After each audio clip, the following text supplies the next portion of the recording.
The answer is Dust 2. Well, if you consider the current time that I recorded this footage, which was on Friday at around the time where Europe usually goes home to play video games. And these are only counting players in Valve's own matchmaking servers, so Faceit and other third-party services are not included. But still, it's an interesting list that gets updated frequently, and it shows which maps are played the most. I think it says a lot about the game, and I want to delve a little bit deeper. Mirage, based on the time of when this was recorded, and that it's Valve's own matchmaking servers once again, came second place. Both these maps have more than 50% of the entire player base, based on time and Valve's own servers, blah blah blah. I hope you get it. But still, 50%. If Valve decided to remove Mirage or Dust 2 from the game, there would be no game. And why these maps? I believe it's because they're very familiar to everyone, they're old, they're fun at any skill level, and at least when we're talking Mirage, it can handle a potato PC. So that is Counter-Strike. But what about the rest of the maps? Well,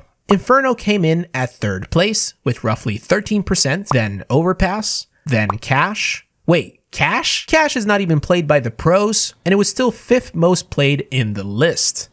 Okay, it even passed actual active duty maps like Nuke, Train, and Vertigo. I like how you can see all the active duty maps here with their fancy logo, then go down just a tiny bit and boom, all back in the bus like, what's up, dude? The order of this list could change in the future, obviously. Mirage has potential to replace Dust 2 in any moment, for example, but it's still fun to get a quick overview, so I am going to continue. Valve has given so much love and attention to Vertigo, yet it was still the least played map from active duty. In the middle of all the defusal maps, you can find Office. Office was the most played hostage map on the list, and it was played more than Train and Vertigo. Yikes. Office, just like Mirage and Dust 2, is going to be one of those go-to maps because it's older than some of you watching this video. Do you guys even remember Mutiny and Swamp? You know, the latest additions to the game?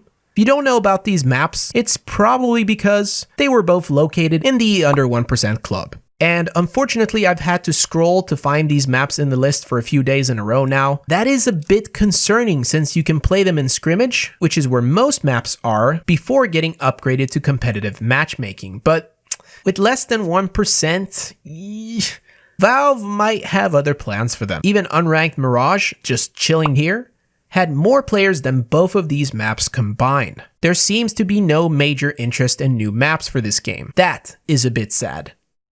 You know what else is sad? Watching this video and not being subscribed. Please subscribe to my channel now. Alright, I feel like I'm very negative here. So I do have a solution to getting players to play other maps than Mirage and Dust 2. It's simple. When Tuscan's ready, put that in active duty, Valve. Thanks. Scrimmage in CSGO is the unranked matchmaking feature, and many other games has it as well. So what if we put together how many were playing just scrimmage? It would have landed at 1.4%. Also, what about Danger Zone? With both Danger Zone maps that you can currently play, which are Sirocco and Blacksite, we land at less than 1%. It's so little, in fact, that if Danger Zone was removed from the game, it would probably not even get noticed. I would notice it, said the only guy who plays Danger Zone in the comment section of this video. So I've talked about Scrimmage, Danger Zone. How about Wingman?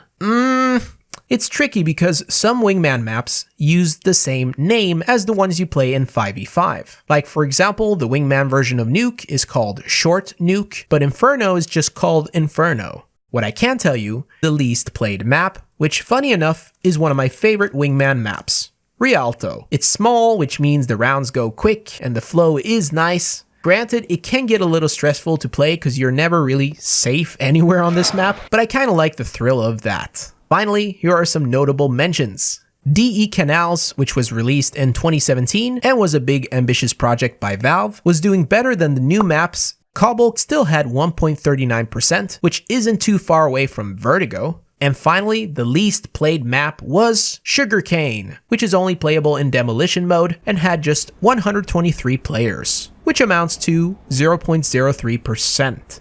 Well, it's still better than Aztec. Have you ever wanted your own CSGO server but your internet at home sucks? Well, With Elixir Node, you can get a really cheap CSGO server which comes with high internet speed and 24/7 uptime, so you don't have to worry about that. You can customize your server with plugins to help you and your team practice more efficiently, or if you want to host a server for the community with fun stuff like surf maps, mini games, or retakes, that's 100% possible as well. Maybe, just maybe, you can give Sugarcane some love if you get a server. Check out Elixir Node through the link below, and if you ever get in contact with the team behind the site, which are awesome by the way, make sure you say hi from me. Slap a like on the video, stay awesome, and go bananas.